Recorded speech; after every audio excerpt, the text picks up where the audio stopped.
Okay, hi. I just wanted to make a video for my students to help give them general feedback on their drafts of their research presentations, and then I thought I might share that on YouTube because some students around the world don't seem to be getting the best advice for creating research presentations for IB Theatre.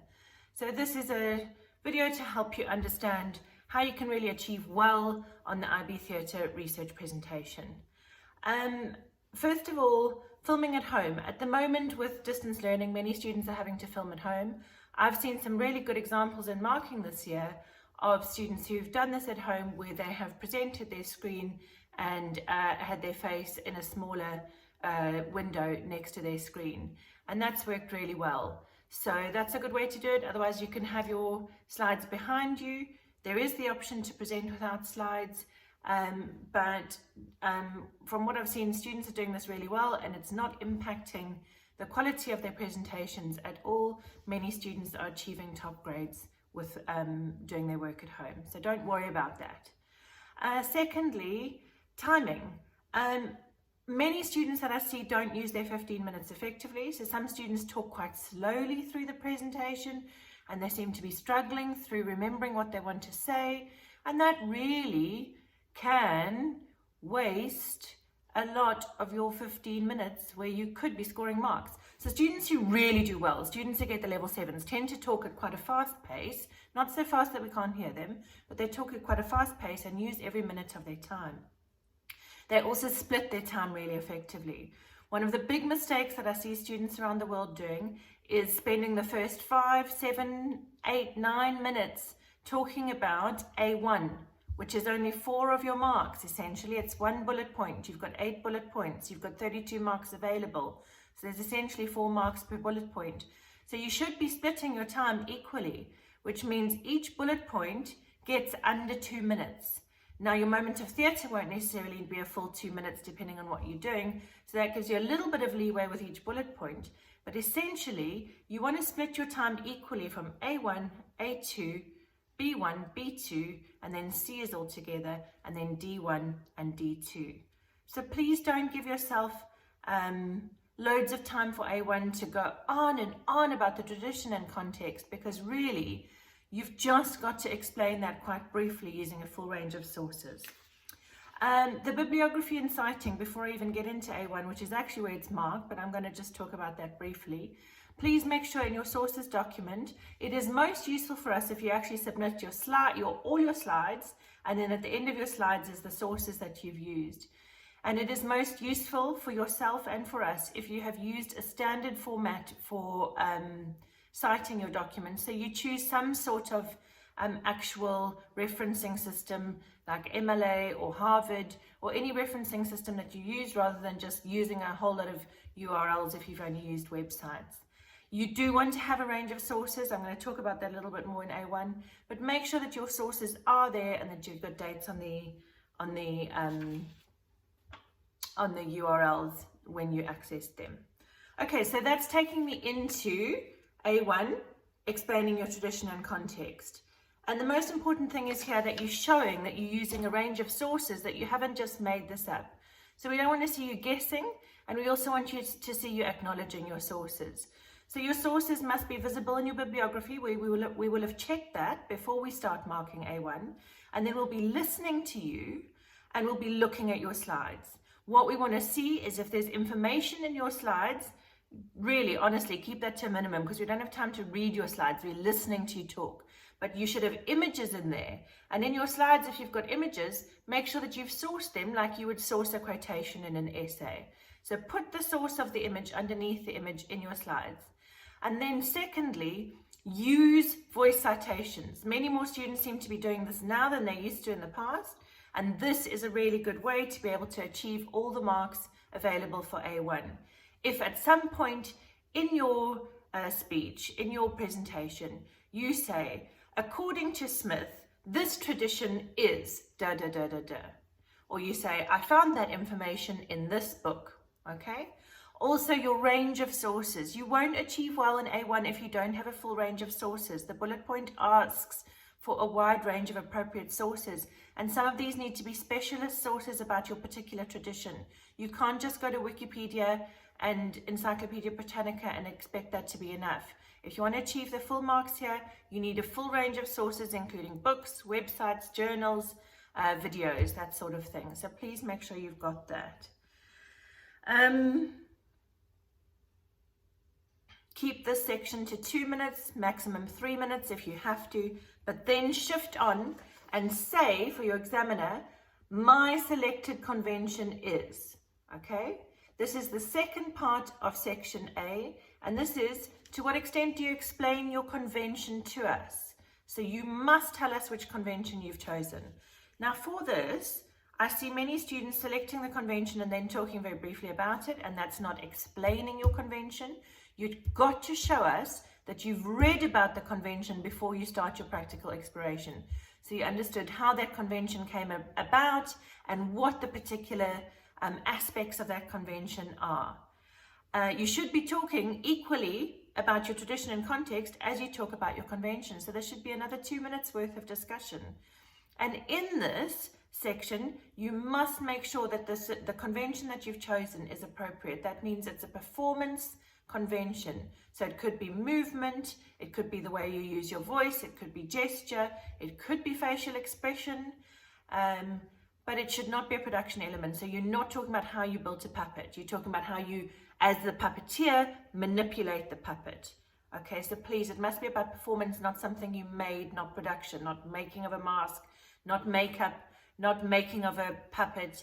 It is actually how to perform. That's the very crucial thing here. You won't get marks if you're doing a production element. So most students choose something to do with movement or voice or gesture or face, or sometimes the performance of a particular stock character in some conventions. And then getting on to B1. This section is the section where I find myself most often giving very few marks or no marks because many students don't know how to do this. You must say, for my practical exploration, this is what I did. And what you want to demonstrate here is how you went from, I've read about my convention, and now I'm going to start practicing it with my body, using my voice, using my hands, using my face, whichever kind of convention you need to do. So you didn't just jump from reading about it to having a moment of theatre. You must have started to practice it. How did you get it from outside your body to inside your body? Can you show us a level of progress from I didn't know about it, I had never tried it, to I tried it, to I'm getting better at it, to now I'm ready to apply it to a moment of theatre? So it's really about you practicing. And many students here find that doing exercises like yoga may help them become more flexible, or doing hand exercises may make their hands more flexible if they were doing something like the mudras in Kathakali. So there are exercises that you may do. There may be articulation exercises if you were doing voice like in the Renaissance, or breath exercises to help you to be able to control your voice better. So you'll do exercises to help your body to perform better, but you'll also practice and experiment with the actual convention. What you want to show us is how you went from not being able to do it to being able to do it proficiently. And so there should be a level of progress through this. And the best way to show that progress is to show us photos, if it's something you can show in a photo, or videos or brief audio recordings of how you get better. And really good students here also talk about feedback they get from their mentors throughout this process. That section, if you do it well, you will be above and beyond many other students, because many students ignore this section, or they don't do it well at all, or they just list, I watched some YouTube videos and I read about it. That's not good enough. You've really got to show that you did practical exploration yourself. And then you get on to B2. This is you explaining how you applied your convention to your moment of theatre, how and why. It's quite a hard thing to do, and it feels weird for some students to do it before you actually present your moment of theatre. As an examiner, I honestly prefer it when you talk about it before, because I'm going in the right order for giving you my marks then, but we will give you the marks wherever you do it. But really, it is useful to us if you explain it before you start the moment of theatre. So really, you're going to talk about how you applied your convention to your moment, so why you made the choices you made, and then how you took that convention and you put it into that moment. This may be taking a moment that is traditional from that theatre tradition, that practice, and then you're trying to recreate that, or you may apply it to a new kind of moment of theatre. That doesn't matter. As long as you really explain to us how you went from not having a moment to having a moment. And you tell us how you are going to perform in that moment. And you explain why you've made the choices you've made. There may be a lot of demonstration of stop-start. It may be that you actually perform the moment but you stop and you explain, or you say, at this point, I will do this gesture, which will symbolize this, and the reason I'm doing this is this. You may have to be a little bit more succinct than I'm being here, but you do want to explain how you've applied your convention to the moment before you actually give us a full performance of that moment. Then you get to see, this is your demonstration of the convention and your performance with confidence. So this is a moment of theatre. It needs to be developed well enough. So we're talking about a minimum of 40 seconds here, really. If you want to be able to show enough to be able to be considered to be demonstrating the convention proficiently and performing with confidence. I honestly think the marking is really generous here. So there are lots and lots of students who get 8 marks out of 8. If you have practiced and rehearsed and you can demonstrate the convention proficiently, you don't have to be a master. You just have to be able to do it. And then you perform with confidence. If you're on script, unless you're doing something where the performance is actually on script, like the chanter in Bunraku, you will not get good marks because you are not being able to perform with confidence if you're performing on script. So please make sure that you've learned your moment, you've practiced it, you've rehearsed it, and you can perform with confidence. You will do well in section C in that situation. And that your moment is well developed. Okay, don't have a very, very short section that we can't actually see you performing well.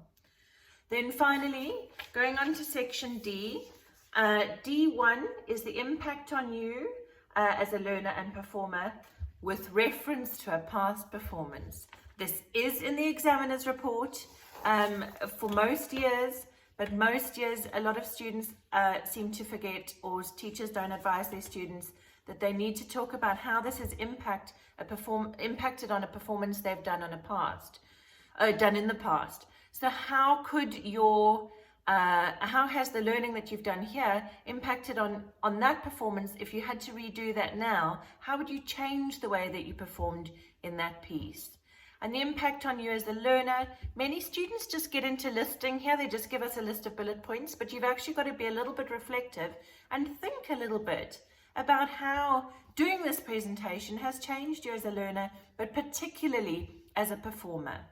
And you must reference a past performance. Do take a bit of time to reflect and think. Many students leave this section to last and they put much shorter emphasis on it, and they only give themselves a minute for it, and they don't do very well because of that. Make sure you leave yourself a full 2 minutes after your moment of theatre so that you can really get into this section. And then finally, D2, the comparison to another convention.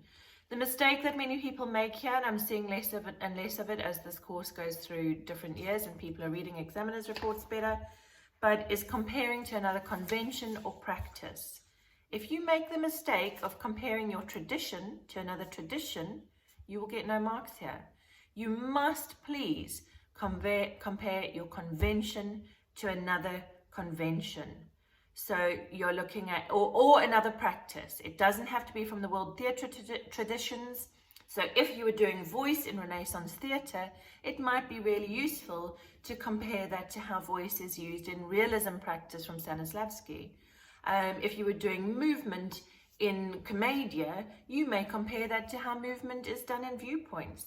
It doesn't matter that it's not a tradition anymore, but it's that you're looking at that practice and how it's done in another practice. But it must be your convention to another theatre practice or convention. You're not comparing the traditions, so you're not going to start talking about costumes and plot and design and all those elements. We're talking about the particular practice of theatre that you focused on. And then you will succeed. So please take this advice. I've kept my presentation to 15 minutes. Keep your presentation to 15 minutes. No examiner wants to keep watching you after 15 minutes.